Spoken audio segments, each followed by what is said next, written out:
Bien-aimés en Christ, soyez les bienvenus sur la chaîne La Voix de l'Éternel Dieu, intitulée comme thème aujourd'hui « S'appuyer sur les miracles pour continuer de croire » est la marque d'une foi imparfaite. Le deuxième texte de la circonstance se trouve dans le livre de Marc, en son chapitre 1, du 36e au 38e verset. Marc 1, 36 à 38. Analysons la parole de Dieu. Bien-aimés, recevez nos salutations dans la paix de Jésus-Christ.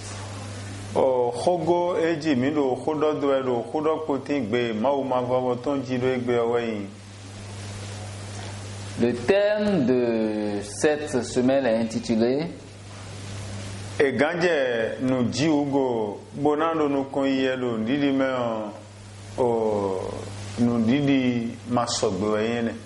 S'appuyer sur les miracles pour continuer de croire est la marque d'une foi imparfaite.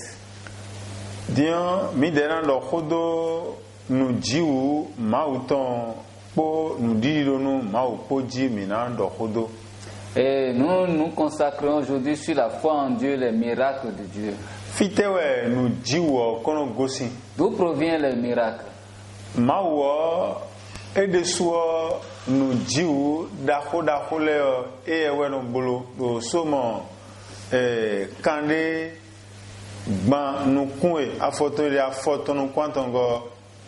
Psaume 72, verset 18. Dieu est le producteur de grands miracles.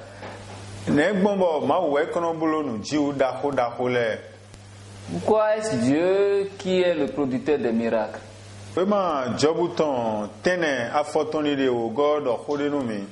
Quelque chose nous a été révélé dans le livre de Job.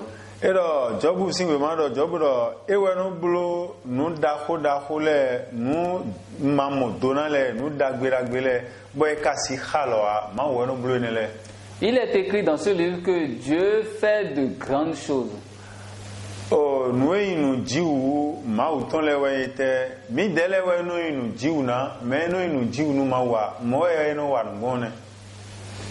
C'est nous les humains qui trouvons que les œuvres de l'Éternel sont grandioses et échappent à notre entendement, et c'est ainsi. Et au même moment, chez Dieu, ça est une sorte de routine.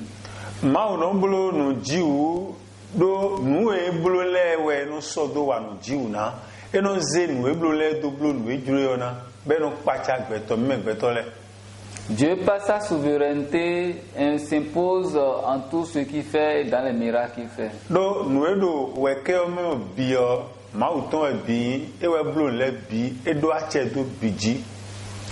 Toutes les créatures appartiennent à Dieu et sont sous son autorité.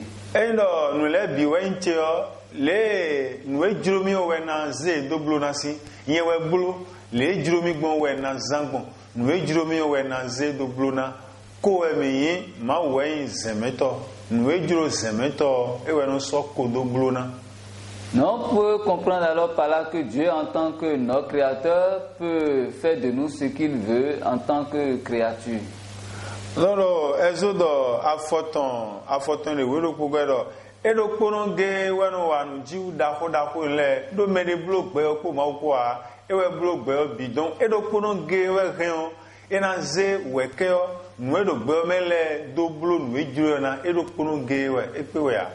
Il est le seul capable de faire de grandes choses.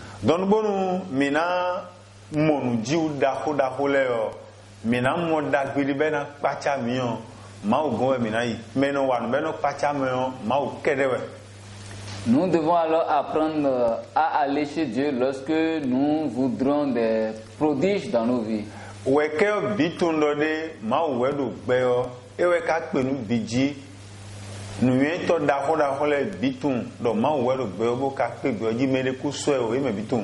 L'univers entier est d'accord et se soumet à l'autorité de Dieu.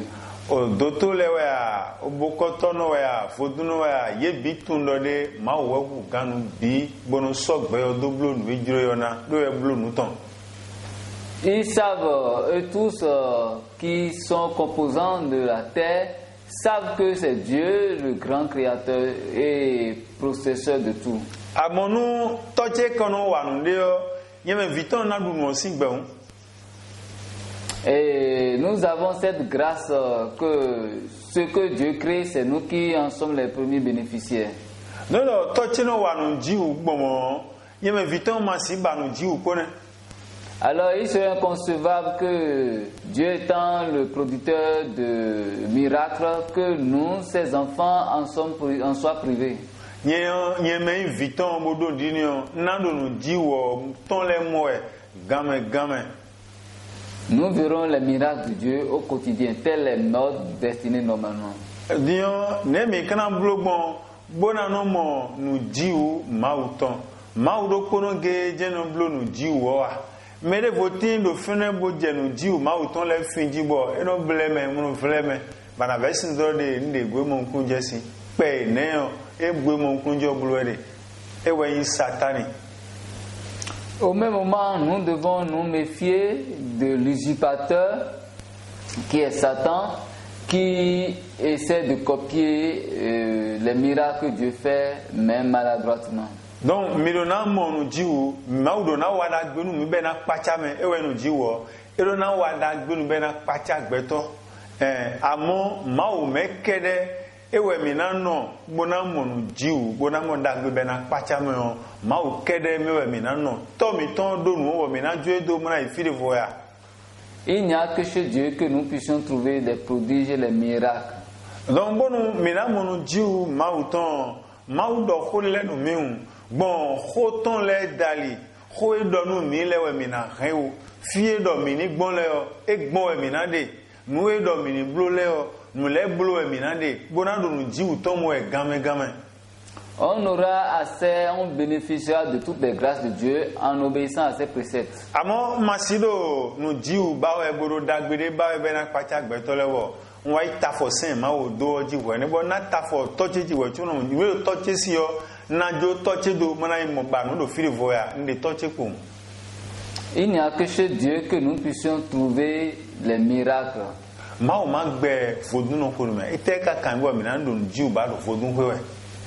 Alors, pourquoi est-ce que nous dévions du chemin pour aller chercher les miracles ailleurs?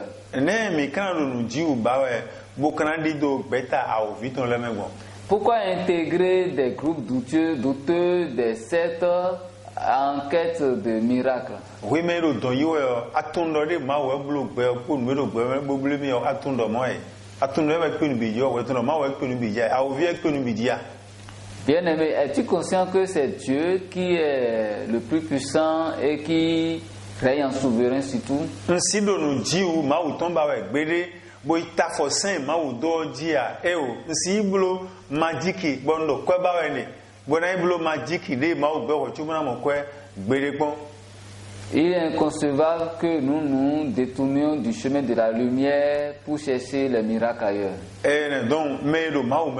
Etun le no monda gbegbondo akuno si o etun no vede nu didi we no do nu akuno nu e ka do di do ma u me die ni letimbo ma u no na me a ni letimbo je khaimbo ma u na mia ni letimba bio wenu e je khado ma u na wedo de letino bio be no na me a de letina na we wenu e jure do e wenu jure we do ya.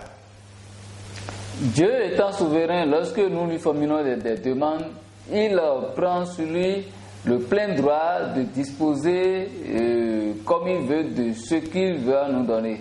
Oh, oui, pachenu ma we pachenu nous e je kha mi dele de so mi maka tune ma we tun nous e je kha mi le bono zewa no mi dele no bi ogbo mi bi ogbo no viche ewe elo si na we ya elo na wa mo e popere.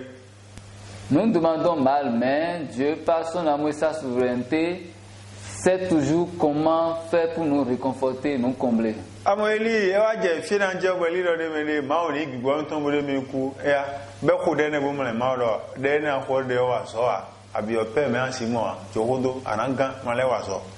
Élie a voulu abandonner la mission, mais tel n'a pas été le dernier mot de Dieu qui l'a obligé encore à reprendre.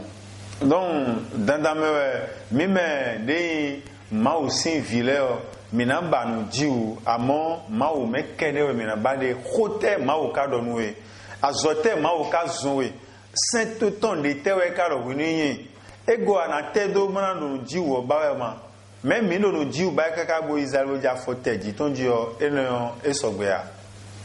Donc bien-aimés, attachons-nous à Dieu pour avoir et jouir de ces miracles. Nous tout ma okono blo no jiwo le weyete mi na tundo de ma osinu wiwa die ma udo fi e ma udo fi de eno tuin gbonu wiwa ton le dali gbonu mere minima ndo nu devonu bo iseo ewe wenu ma ose Moizu do falangon Moizu mai falangon poko kede pone ma ogbedo to kwedo Moizi gboblo nu dra ko de lebo oho e Moizu do nu jiu de jole nu ma wale ewe na pipen ho e Moizu do bo e ya o se ho do Moizu do. La parole de Dieu, les miracles résident dans la toute-puissance de la parole de Dieu. Ewe Paul dans le milo wema 1 Corinthiens 2 verset 4 mais edo o ma o ho hewa mi gon endo no do ho din yon ho do o ma o ho din hewa au sokhia ron ma uton yesi sensin wiwa daliwe ewe kwedo no mi wende yo wa na mo me kwedo ho tata woro ma o gbero to kwedo mi bon no ho do di de kwedo Moizu bon nu da ho nu dabra jogbon ndo ho do yen de me a yen po ma o ko ezunbo mi lo waiwe ewe zunbo no nu da ho bule me tuno ma o ko me lo poro waiwe ma o si meledi azo ato ma o ton le die. Dieu veille sur sa parole pour l'accomplir. Donc ewe zon bo o me no do ho ma o ton le ero na do ho bo akuno gbero to na kwedo bo mele na iho se Jésus do ho lo ja ene afoton de kande tanton ero nu to gwe lo ye ma mo nu jiu nu dabara yesi ise amen agbaza mo edegbon tu agbaza na yi ma wo se o e na mo debo nu na hu gen me lo yeke elo ma wo nu blo le me gbe tunu blo le a ma wo do finu gbo. Il faut parfois les miracles pour générer, susciter la foi, raviver la flamme de la foi dans certains. Donc, mais biton kado mo ando tetu me bimi tundo de ma we dami e we blo pe ko nu egbe mele po ene o pe ko bo mi ko kwedo e amo mi si kwedo ba dagbe ton po a me ma do de mi ma mo dagbe ton de dian de mi ko si kwedo wo e o ene no aka bi oni be ka bo ka ba nu ko ka lo no ale ko si gudo ton me nu ama mo kwedian e de ma won kwenu me bi ari eto anja dokun ya ma o siwede amana anja dokun a ma o siwede nu we kara de me de akwa gege ton je mi na mo janwa bo ma o do de me de ana mo kwe e kana gege ton a o do kwe je mi na mo hun ajali zegbere me atun nu e ma won la nu e wa nu e ma won la nu mi o mi ma tun won do mi ma do de me de nu ja wo de ba mi de oji ma na blu nu e mi force we tu wo mi na ise o mi kwedo mo mi na jai. Bien-aimés, est-ce que nous suivons Dieu par intérêt ou pour notre salut? Nous de tout, nous de gomele bi sese o mi na jo e to gbedo po. Nous de gomele bi o wai we yin. Mi ma do de me de enele, do de me de ado ma o ma hunle mi gandian de mi na le koju do. Bo agbe asuna ku wa ye, we tun we ni akudo we tun we nu ya. Baka me de mi ja kuku gbe de ma o ro te ni ti o mi da sun je ba sun ku gbo de mi gbo jo ma o to bo bi o fo tun o pe atunu gantu e o fo dian. C'est pourquoi, bien aimé, il nous faut éviter les murmures dans notre communion avec Dieu. Donc, eweson mina ma onomblo no jiu pe me si kwedo no jiu le webimro de mina no kono didi me e ma mo ajuna le kosi ma ogudo ne madobo ho e ma odo kwedo e tewe ka donwe senton de tewe ka do kwedo sen do pombo ren gbangban manualo we kheo matafo jito bodo yo pom no jiu de nto anamo gonfene. Attachons-nous beaucoup plus à la parole de Dieu qu'au miracle, puisque lorsque le miracle ne sera pas effectif, nous serons déçus, nous allons interpréter les choses autrement, alors que nous ne connaissons pas les desseins de Dieu pour notre vie.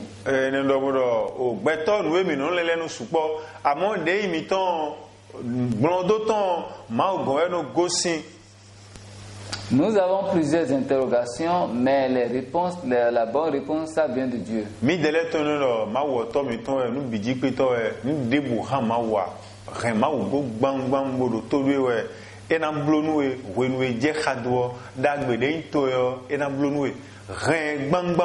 tundode otoemito vimno jo todone lengbo chewe lengbo into chewe mawu lengbo mno jo lengbo into done rema gobo dagbere into dagbena wa. Bien-aimé, attache-toi à Dieu dans l'espérance de ses faveurs, attache-toi à Dieu.